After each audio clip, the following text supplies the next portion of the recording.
मैं सतपाल सिंह छाबड़ा, आप देख रहे हैं एमकेबी मन की बड़ास। आज हमारे साथ जो शख्सियत मौजूद हैं उनका नाम है दिनेश मिश्रा। पेशे से इनकम टैक्स वकील भी हैं और सामाजिक कार्यकर्ता भी हैं। आज मैं इनसे जिस मुद्दे पे बात करने वाला हूं, इसका मैं आपसे खुलासा कर देता हूं कि जो शंकराचार्य पर जो आए दिन उन पर जो शिकंजा सरकार की तरफ से कसा जा रहा है और यहाँ तक कि सुप्रीम कोर्ट ने भी उनके खिलाफ एफआईआर का आदेश दे दिया है, तो कहीं ना कहीं क्या जो शंकराचार्यों का अपमान हो रहा है, जो बटुक के शिखा का अपमान हो रहा है, लगातार कहीं ना कहीं हमारे शंकराचार्यों का खास करके मुक्तेश्वरानंद जी, इनको कहीं ना कहीं बुरी तरीके से टारगेट किया जा रहा है। कहीं ना कहीं इन पे लांछन भी लगाए जा रहे हैं। इनके ऊपर बलात्कार का भी इल्ज़ाम है। इनके ऊपर नीति नियत बदलने का भी एक इल्ज़ाम है। ये मतलब सही नहीं है, ये असली शंकराचार्य नहीं है, ये किनको किसने शंकराचार्य बनाया। कई बातें पब्लिक डोमेन में लगातार आ रही हैं, आप सुन भी रहे हैं। कोर्ट भी ऑर्डर कर रहा है इन पर एफआईआर के लिए। इन पर इल्ज़ाम भी बहुत आ चुके हैं शंकराचार्य पर। तो मैं ये जानना चाहता हूँ आज दिनेश मिश्रा जी से कि ये जो चल रहा है घटनाक्रम, इसे आप इसे मिश्रा जी कैसे देखते हैं और क्या इनके विचार हो सकते हैं। मुझे लगता है कि अब सीधे हम दिनेश मिश्रा जी तक चलते हैं। तो दिनेश मिश्रा जी, आपका मेरे चैनल पर स्वागत है। बहुत बहुत स्वागत है सतपाल जी। सर, आपसे एक सवाल है कि शंकराचार्य पे बढ़ता हुआ शिकंजा कहीं ना कहीं सनातन का अपमान है, ये हिंदू धर्म का अपमान है। जिस तरीके से शिखा को खींचा गया, उससे दुर्व्यवहार किया गया और अब शंकराचार्य पे इल्ज़ाम है कि वो जो है शोषण किया उन्होंने, किसी के साथ, बच्चे के साथ उन्होंने शारीरिक शोषण किया है। इस तरीके के इल्ज़ाम आ रहे हैं और कोर्ट भी कहीं ना कहीं सरकार के एक पक्ष में करती हुई ये निर्णय ले रही है बिना जो जांचे समझे। इस पे कैसे क्या करेगा। एक शंकराचार्य के पद के लिए अगर कोई बहुत बड़ी बात है तो एफआईआर नहीं, सीधा वो उन्हें ऐसे एक नॉर्मल जांच के तहत करना चाहिए था। एफआईआर से मुझे लगता है कि एक शंकराचार्य जैसी पोजीशन पे रहने वाला, जब ये एमएलए, एमपी और ये मंत्री या सांसद जो होते हैं, इनके लिए कोर्ट अलग है, जो पब्लिक की कोर्ट अलग है। क्यों नहीं ऐसे में शंकराचार्य जो इतने महान, इतने बड़े पदों में बैठते होते हैं, उनके खिलाफ एफआईआर की बात होती है। उन्हें कहीं ना कहीं जनता के बीच कहीं ना कहीं एक तरीके से उनके सम्मान के प्रति लोगों में जो सरकार में या पुलिस जो एफआईआर लिखेगी या कोर्ट इस तरीके का ऑर्डर क्यों देती है, जबकि ऐसे पदों में रहने वाले व्यक्तियों को एक आसान प्रक्रिया के तहत पूछताछ की जा सकती है। उसमें कोई बुरी नहीं है अगर इल्ज़ाम आया है तो। आप इसे कैसे देखते? देखिए सतपाल जी, पहले हमें ये जानना होगा कि शंकराचार्य जी के ऊपर जो एफआईआर दर्ज करने की प्रक्रिया हो रही है, या जो 18 जनवरी 2026 से मौनी अमावस्या के दिन से शुरू हुई थी, इस चीज़ को हमें समझने की ज़रूरत है कि शंकराचार्य को टारगेट क्यों किया जा रहा। सबसे बड़ी बात है कि भारत में 2014 में हिंदुत्व के नाम पर भारतीय जनता पार्टी की सरकार केंद्र में काबिज होती है। उस कांग्रेस सरकार के खिलाफ, जैसा कि अभी मुक्तेश्वरानंद जी जो ज्योतिष पीठ के शंकराचार्य जी हैं, उसके जो पीठाधीश्वर अभी मुक्तेश्वरानंद जी हैं, उन्होंने ये कसम खाई जब उनके गुरु स्वरूपानंद सरस्वती जी महाराज शंकराचार्य जी थे, उनके शिष्य हैं ये, और वहाँ से शुरुआत हुई थी गौ रक्षा की बात करके। तो जब हम हिंदुत्व के प्रचारक, के हिंदू धर्म के प्रवर्तक हैं ये लोग, जब ये आगे करते तो इसी बात का लाभ उठाया भारतीय जनता पार्टी और आरएसएस। जब इनकी सत्ता में आ गए तो सत्ता में आकर के ये व्यापारी बन गए।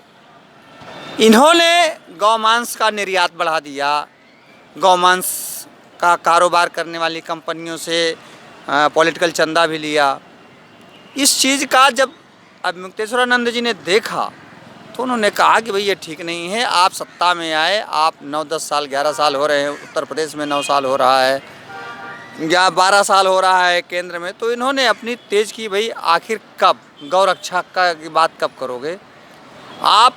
भारत दुनिया का सबसे दूसरे नंबर का, तीसरे नंबर का, जब 8वें नंबर से 9वें नंबर से लौट करके दूसरे तीसरे नंबर पर गोवंश का मांस निर्यातक बन जाता है, तो निश्चित तौर पर हिंदुओं के मन में एक पीड़ा होती है और जो इसके लिए आंदोलित करते हैं उनके मन में पीड़ा होती है।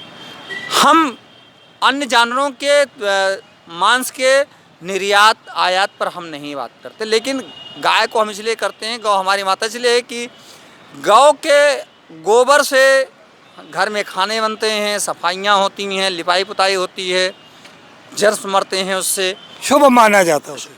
मतलब वैज्ञानिक तौर पर ये औषधीय गुणों से परिपूर्ण है। अगर गाय ही हमारे यहाँ पे पशुधन ही थी, गोधन, गजधन, बाजधन और रतन धन खान, हमारे यहाँ 3 ही धन थे।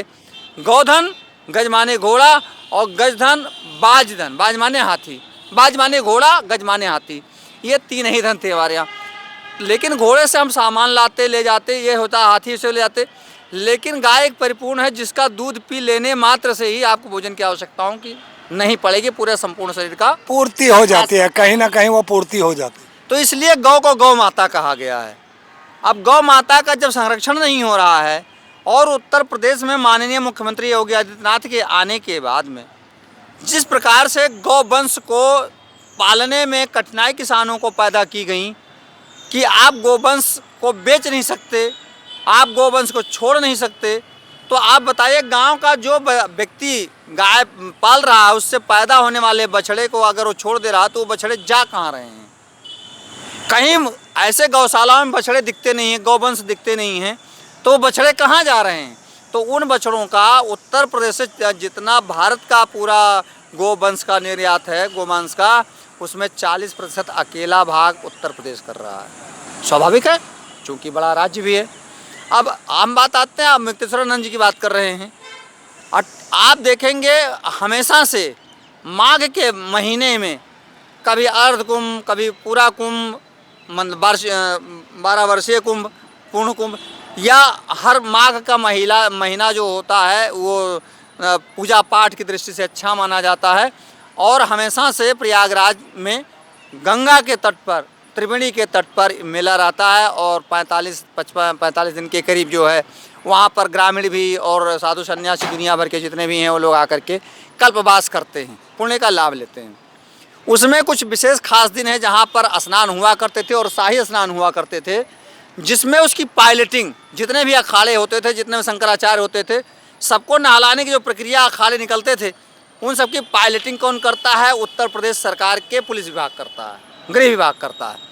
इसी प्रकार से इस बार भी 18 जनवरी 2026 को जब अब मुक्तेश्वरानंद और लोगों को नहाने के लिए जा रहे थे तो पायलटिंग करने वाले उत्तर प्रदेश सरकार के सुरक्षाकर्मी थे और उन्होंने उस पुल की तरफ ले गए जिस तरफ से निकलने का था, रास्ता बंद था। तो इसमें अब मुक्तेश्वरानंद की क्या गलती है? या अब मुक्तेश्वरानंद के शिष्यों की कोई गलती नहीं है, भटकों की कोई गलती नहीं है, उनके अनुपालकों की गलती नहीं है। अब उस रास्ते पर जब ले जा रहे थे तो पालकी द्वारा ले जाया गया। पालकी द्वारा इसलिए ले जाया जाता है कि जब अगर शंकराचार्य बीच में जाएंगे तो भीड़ भाड़ में बहुत ज़्यादा हो जाएगा, और वो पालकी के रूप में एक ठेले पर बैठाए गए। कोई बहुत बड़ा पालकी नहीं था। नहीं तो उनका सम्मान भी तो होता है ना, ये शंकराचार्य हैं, कोई आम आदमी नहीं है, तो उन्हें पालकी से ले जाना तो ये तो हमारी परंपरा में है। नहीं, परंपरा है नहीं है, वो इसलिए ले जाया जाता है, इसको जानना की जरूरी है। कई लोगों के मन में विचार आते हैं कि आखिर वो इतने विशेष क्यों कि पालकी पर जाएंगे। तो पालकी कोई सिर पे ढोके नहीं ले जाता, पालकी को घसीट करके क्यों विशेष नहीं है? वो हिंदू धर्म के शंकराचार्य विशेष नहीं है, वो विशेष हैं, वो बहुत बड़े धर्म गुरु हैं हमारे। और लेकिन जो बात है साधारण से समझाना है जनता को, साधारण समझ में आनी चाहिए जो हम बात करें। वो इसलिए किया जाता है कि जो वहाँ तमाम शिष्य ग्रामीणों से क्षेत्र आए जो कभी शंकराचार्य को देख ही नहीं सकते, तो भगदड़ से मच सकती है, व्यवस्था में वो नहीं देख पाएंगे। इसीलिए उनको ऊंचे पद पर बैठा करके ठेले से ले जाया जाता है ताकि लोग दूर से भी उनको देख सकें, दर्शन कर सकें, दर्शन मात्र का लाभ भी ले सकें। तो वो जा रहे थे। तो अगर पुलिस को बवाल ही कराना था तो आखिर वो दूसरे रास्ते से पायलटिंग करके कैसे ले गए उस बूथ का। तो ये कहीं ना कहीं का फेलेवर है, प्रशासन है, प्रशासन लेके जा रहा था। प्रशासन के आदमी ले जा रहे थे, आप देखेंगे वीडियो तो दिखेगा आपको। वहाँ जाने के बाद जब बीच रास्ते में रोक दिया था, अब बीच रास्ते में रोक दिया तो ना आदमी इधर सकता उधर सकता, बाइक होना, भीड़ बढ़ी हुई है कैसे आते। तो शंकराचार्य ने कहा भैया आगे तक हमें निकल जाने, उन्होंने कहा नहीं साहब यहीं से हटो, वापस कैसे हो सकता। जब बाइक से पीछे लोग भरे हुए हैं तो बहुत बड़ी भगदड़ हो सकती थी। इस बात को प्रशासन ने ध्यान नहीं दिया और उनके साथ जो व्यवहार किया गया, उनके बटुकों को मारा गया। बात यहाँ बटुक की नहीं है। बटुक का मतलब क्या होता है ये हमें जानना चाहिए। बटुक का मतलब होता है कि जो शिक्षार्थी होता है हिंदू धर्म के अनुसार, जो उसे जब वेद अध्ययन करने के जाना होता है तो उसको जनेऊ करना होता है। मिनिमम 7 साल का वो बच्चा होना चाहिए, अधिकतम जो भी है 12 साल 14 साल। तो उन बटकों का क्या होता है कि जनेऊ संस्कार होता है और जनेऊ संस्कार के समय ही वो विद्याध्ययन के लिए चला जाता है। फिर अपना जो विद्याध्ययन करके 17-18 साल की उम्र तक, 25 साल की उम्र तक वापस आते जैसा उसका पूरा हो जाता है। तो वो एक शिक्षार्थी है। बटुक का मतलब शिक्षार्थी है, विद्यार्थी कह सकते हैं, विद्यार्थी है। अब ये जो बटुकों का चोटी खींची गई, इसका मतलब है कि भारत के समस्त शिक्षार्थियों, विद्यार्थियों जो प्राइमरी से ले करके हायर स्टडीज और प्रोफेशनल स्टडीज कर रहा है, वो सारे तो शिक्षार्थी हैं, सारे बटुक हैं। सबका अपमान करना, ये प्रशासन ये चाहता है कि कोई व्यक्ति पढ़ने ना पाए। उत्तर प्रदेश सरकार चाहती है कि कोई पढ़ने पाए, भारत सरकार चाहती है कोई पढ़ने ना पावे, केवल पैसे का खेल हो। आप देखेंगे जो शंकराचार्य जी या बटुक लोग होते हैं, ये गुरुकुल का परंपरा है। जबकि भारतीय जनता पार्टी कहती है कि कांग्रेस ने गुरुकुल खोलने के लिए परमिशन नहीं दी। अगर मतलब संविधान में ही रोक लगा दी। अगर ऐसा है तो आज गुरु के कैसे गुरुकुल चल रहे हैं, आचार्यों के गुरुकुल कैसे चल रहे हैं, आप देखिए ना। तो ऐसा कहीं रोक नहीं है। तो पहले ये मन का भ्रम जनता के दिमाग से हट जाना चाहिए कि संविधान में ऐसी कोई व्यवस्था की गई है कि गुरुकुल नहीं खोले जा सकते, केवल मदरसे खोले जा सकते हैं। वहाँ शिक्षा के लिए किसी भी प्रकार का आप व्यवस्था कर सकते हैं, ये किया गया। तो पहले बच्चों के साथ में किया गया, हर शिक्षार्थी को रोकने का प्रयत्न ये किया जो गया। मठ का प्रचलन तो सालों साल जब से दुनिया बनी है, मठ शुरू से ही रहे हैं बच्चों के जो धार्मिक हाँ, शिक्षा के बिल्कुल लिए, रहे हैं। और मदरसे मुसलमानों के बच्चों के लिए। तो हाँ। ये क्या बात है कि ये भाजपा सिर्फ जहरी उगलना जानती है, झूठ ही परोसना जानती है कि कांग्रेस की सरकार में, कांग्रेस की सरकार में। आपको क्या लगता है कि कितना अपमान है ये? भाजपा के लोग व्यापारियों की पार्टी कही जाती है शुरुआती दौर से, और ये शहरों में ही रही है ज़्यादातर, और इसमें व्यापारियों का बड़ा भाव रहा है वोट देने में। तो ये व्यापारी, और जो व्यापारी है उसको तो व्यापार से मतलब, वो का धन से मतलब होता है। चलिए, ये तो आपने बहुत सी बातें। विषयांतर हम लोग हो जाएंगे। तो हम बात ये करते हैं कि अभी हाई कोर्ट नहीं, मतलब जो CGM हैं या एडिशनल डिस्ट्रिक्ट जज हैं प्रयागराज के, उनके यहाँ रामभद्राचार्य के एक शिष्य हैं जिनके ऊपर तमाम मुकदमे आपराधिक दर्ज हैं। और उन्होंने जो है एक 18 जनवरी 2026 को ये कहते हुए मुकदमा दर्ज कराया कि 18 जनवरी 2026 को अब मुक्तेश्वरानंद जी का जो मठ है या जो वहाँ पर कैंप लगा था, उसमें कुछ छात्रों के साथ में अभद्र व्यवहार किया गया है। उनसे कुछ अभद्र बातें की गई हैं जो शारीरिक संबंधों, सेक्सुअल हैं। इस बात को लेकर के वो पहले मेला प्रशासन के उसके पास गए, क्या बोलते हैं, थाने में गए। थाने ने FIR नहीं दर्ज करी। फिर वो डिप्टी SP के यहाँ गए, DCP के यहाँ, वहाँ नहीं हुआ। पुलिस कमिश्नर के प्रयागराज के यहाँ गए, वहाँ मेला प्रशासन उनके यहाँ भी नहीं हुआ। तो कहीं ना कहीं कोई बात तो होगी। ये 18 जनवरी की बात। अब देखने की बात क्या है कि 18 जनवरी को ये हादसा भी हो रहा है जो आप देख रहे हैं शंकराचार्य के बटुकों का। तो जब बटुक वगैरह वहाँ पर थे, उसी बात से शंकराचार्य जी वहाँ पर धरने पर बैठ गए। अब धरने पर बैठ के तो सामाजिक रूप से तो खुले में बैठे हुए थे, तो खुले में बैठे तो किसके साथ उन्होंने रेप कर दिया, किसके साथ गलत व्यवहार कर दिया उन्होंने। तो ये आरोप तो अपने आप में गलत सिद्ध होता है। और इसी वजह से हमको लगता है कि माननीय इंस्पेक्टर, DCP साहब और कमिश्नर पुलिस प्रयागराज या मेला ने FIR नहीं दर्ज किया। लेकिन अगर ये नहीं करते हैं तो एक अंतिम ऑप्शन होता है कि न्यायालय जाएं, न्यायालय से शरण में जाके गुहार लगाएं, जैसा कि जा करके मतलब मुकदमाकर्ता ने किया है। वो तो भारतीय जनता पार्टी से बिलोंग करता है, मिला जुला हुआ है, उनके गुरु रामभद्राचार्य जी हैं, उनका जग जाहिर है। तो वो जा करके जब CGM क्या कहते हैं वहाँ पर बात होती है। मैं आपको बीच में टोकूंगा। रामभद्राचार्य जी नेत्र से तो थे ही, नेत्रहीन थे। क्या बुद्धिहीन भी हो गए? इतने महान व्यक्ति जिसे हम शंकराचार्य का पद देते हैं, जिनका हम सम्मान करते हैं, वही नेत्रहीन शंकराचार्य, बुद्धिहीन शंकराचार्य भी हो जाएंगे। आपको नहीं लगता कि ये भाजपा एक किसी अंधे व्यक्ति का भी मजाक उड़ा रही है, एक नेत्रहीन व्यक्ति का, उसे झूठ परोसने के लिए, उससे उकसाने के लिए कि वो मुक्तेश्वरानंद जी के लिए ऐसे शब्दों का प्रयोग करे, स्वामी मुक्तेश्वरानंद जी के लिए, सॉरी, शंकराचार्य जी के लिए। मैं चूँकि नाम बहुत लंबा है तो मुझे बोलने में, उच्चारण में थोड़ी तकलीफ है। मैं एक आपसे जिक्र करना चाहता हूँ, क्या ऐसे में एक शंकराचार्य दूसरे शंकराचार्य का इस तरीके से अपमान कर रहा है, ये क्या सरकार को भी अपने ऊपर शर्म नहीं आ रही? जी शंकराचार्य नहीं है भाई, वो अपने आप को जगत गुरु लिखते हैं, लेकिन जो वो भी माननीय हमारे लिए हैं, उम्रदराज हैं, विद्वान हैं, लेकिन जिस तरीके की हरकत उनके शिष्य ने किया है, इस बात पर रामभद्राचार्य जी उसको रोक भी सकते थे। कहीं ना कहीं मूक उन्होंने सहमति दी है और हमको लगता है भारतीय जनता पार्टी के बहकावे में वो आ गए हैं। बस वही तो मैं कहना नहीं, पूर्व जन्म का क्या उनका अवगुण रहा होगा, रामभद्राचार्य जी का क्या उन्होंने कर्म किए होंगे जिसकी वजह से आज ऐसी व्यवस्थाएं हैं कि वो आंखों से विकलांग हैं, दृष्टिहीन हैं। भगवान न करे कभी किसी के साथ हो, लेकिन भविष्य तो उनको बनाना चाहिए। वो खुद एक धार्मिक, वही तो मैं कह रहा हूँ कि एक धार्मिक गुरु हैं, नेत्रहीन तो ही है, मगर बुद्धिहीन भी हो गए। ये बड़ा एक असमंजस की स्थिति है, किस तरीके से वो भाजपा की उंगलियों में काम कर रहे हैं। विषयांतर हो जाएंगे, हम जिस बात पर कर रहे हैं उसको बात करें।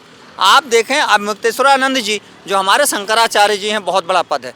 अगर आप मुसलमान में जाएं तो उनके भी बड़े बड़े गुरु हैं, पीर कहे जाते हैं, धर्म गुरु हैं, पोप हैं, क्रिश्चियन में उनके खिलाफ कोई नहीं बोलता, कभी पॉप के खिलाफ या धर्मगुरुओं के खिलाफ नहीं बोला जाता। कभी आपके जो है नानक नहीं, ऐसा नहीं है। ये 2014 से पहले कभी शंकराचार्यों पर भी इस तरीके की, या जो हमारे धर्मगुरु चाहे छोटे पद पे हों या बड़े पद पे हों, हम 68 साल की उम्र के हैं, मैंने तो कभी ऐसा नहीं सुना सर। ये क्या है कि 2014 से ये जो दरिंदे नरेंद्र मोदी की सत्ता है, योगी की सत्ता है, इसमें कहीं ना कहीं सनातन का किस तरीके से अपमान हो रहा है, हिंदू धर्म का किस तरीके से अपमान हो रहा है, आप इस पर कुछ टिप्पणी? मैं यही बात कहना चाह रहा हूँ कि हिंदू धर्म को, सनातन धर्म को या मुस्लिम, किसी भी धर्म को, इन लोगों ने छोड़ा नहीं किसी के धर्म को। बारी बारी से सबकी बारी आई है, बारी बारी से सबकी बारी आई है। देखो चल करके लोहे की आरी आई है, ये भाजपा के लिए मैं कह रहा हूँ। बिल्कुल सही बात है, ये लोहे की आरी की तरीके से काम कर रहे हैं। सबसे बड़ी बात ये है कि अब तक ये हिंदू मुस्लिम कराते कराते कहीं ना कहीं अब ये सनातन बनाम ओबीसी SC ST को बीच में ले आए, तो कहीं ना कहीं ये बांटने की राजनीति, आपस में लड़ाने की राजनीति करके सत्ता में आना चाहते हैं। इसलिए इस तरीके से ये आए दिन ये इस तरीके के, अब तो इन्होंने शंकराचार्यों पर भी जिस तरीके से इल्ज़ाम लगाने शुरू कर दिए, उन्हें कोर्ट में घसीटा जा रहा है, तो ये तो बड़ा शर्मनाक। देखिए, दुनिया में जब भी किसी को नीचा दिखाना है, किसी को बेइज्जत करना है, किसी को समाज से दूर करना है, तो साधारण सा आरोप है कि उसके चरित्र पर दाग लगाने की कोशिश हमेशा करते हैं। बिल्कुल ऐसा ही होता दिखता है मुझे, मैं देखता चला आया हूँ, इतिहास इसका गवाह है कि अगर किसी को डैमेज करना है, किसी की जो करना है, तो सबसे पहले सामाजिक स्तर उसके ऊपर चारित्रिक दाग लगा करके ही किया जाता रहा है जो शंकर। लेकिन ये शंकराचार्य जी बिल्कुल अपने आप में परिपूर्ण हैं, इनके ऊपर कोई भी आरोप लगाया हुआ सिद्ध नहीं होगा। और निश्चित तौर पर ये मुकदमा अगर फास्ट ट्रैक कोर्ट चलाया जाएगा तो 2-4 महीने में फाइनल हो जाएगा। और अब मुक्तेश्वरानंद जी, उनके शिष्य जिनके ऊपर लगा हुआ है, कोई गिरी जी हैं, तो ये लोग निर्दोष साबित होंगे। और निश्चित तौर पर ये बेदाग छवि के लोग हैं। जिस प्रकार के सोने में मिलावट नहीं हो, चांदी में मिलावट नहीं होती, उसी प्रकार से इनके अंदर कोई मिलावट नहीं है। और सबसे बड़ी बात है, शंकराचार्य कौन बनता है? जो सन्यासी हो, जो घर को त्याग दिया हो, जिसका कोई परिवार ना हो, जिसका जो कभी भारत छोड़ करके न गया हो, और चरित्र का सर्वोत्तम हो, वो कहीं सड़क से नहीं पकड़ा जाता। चूँकि वहीं संस्था में का रहना होता है जीवन भर, तो उससे चरित्र को भी देखा जाता है। और उसके अंदर कोई लालच ना हो, उसके पास कोई कमाई का साधन ना हो, और वो आदमी कभी जिंदगी में किसी की नौकरी ना कर रहा। आखिरी सवाल, वो उप मुख्यमंत्री पाठक जी ने जिस तरीके से कुछ बटुकों को लाके सम्मानित किया, उनसे माफ़ी मांगने का ये जो घटनाक्रम आपने सुना, तो ये नहीं दर्शाता कि जिस तरीके से देश भर में असली किसान, नकली किसान, अब किसी तरीके से नकली बटुक और असली बटुक, पाठक जी अगर वाकई में मुख्यमंत्री पाठक जी, ब्रजेश पाठक जी, मैं नाम याद नहीं आ रहा था, ब्रजेश पाठक जी अगर वाकई ही उनके हृदय में अगर माफ़ी के प्रति कोई उनके हृदय में कुछ ऐसी बात आई थी, तो वो उनसे माफ़ी मांगते जिनके साथ ये दुर्व्यवहार हुआ। ऐसे में आप कुछ नकली ही कहूँगा मैं तो, फिर जिस तरीके से असली किसान नकली किसान, वैसे ही पाठक जी कुछ नकली बटुक ले आए थे क्या, कि जिनसे माफ़ी मांग कर असली से वो डर रहे हैं सामने जाने से। शंकराचार्य मुक्तेश्वर प्रसाद जी के पास जाने से डर रहे हैं, मगर नकली बटुक, नकली साधु समाज को बैठाकर किस तरीके से पाठक जी ने जो माफ़ी मांगने का एक ड्रामा किया, पाठक नहीं एक नाटक कर रहे थे, वो ब्रजेश पाठक नहीं, ब्रजेश नाटक बन चुके हैं देश के सामने। तो उन्होंने जो नाटक किया वो आप बताएं मिश्रा जी, क्या इस तरीके से होना चाहिए कि जिनके प्रति ये सब किया गया, जिनका अपमान किया गया, उनसे माफ़ी ना मांगते हुए कुछ नए बटुक वहाँ ला के उनके पाँव धोए गए, उनसे माफ़ी मांगी गई, ये कितना मतलब शर्मसार है। दो चीज़ें आप जान लीजिए कि जिस बटुक का चोटी खींची गई, आज कितने दिन हो गए, 1 महीने हो गए, 18 तारीख से 18, जो ब्रजेश पाठक जी ने बटुकों को बुलाया, वो बटुक तो बटुक नहीं थे। बटुक किन परिस्थितियों में लाते हैं, बटुक कभी किसी के यहाँ निमंत्रण में नहीं जाता। आपको ये मालूम होना चाहिए कि बटुक एक शिक्षार्थी है और उस आश्रम में जहाँ शिक्षा प्राप्त कर रहा है वहाँ जो है उसी से भोजन करता है, या वो भिक्षाटन करके लाता है, वो किसी के घर खाना खाने नहीं जाता। अगर खाना खाने जाने वाला कोई बटुक अपने आप को कह रहा है तो बटुक नहीं हो सकता। तो ये इसका मतलब ये है कि ये धर्म के साथ भी खिलवाड़ कर रहे हैं। मैं जो भिक्षा एक मिनट सर, भिक्षा मांग के खाना चाहिए उन्हें, या जो आश्रम में मिलता है वो खाना चाहिए, किसी के घर नहीं जाना चाहिए।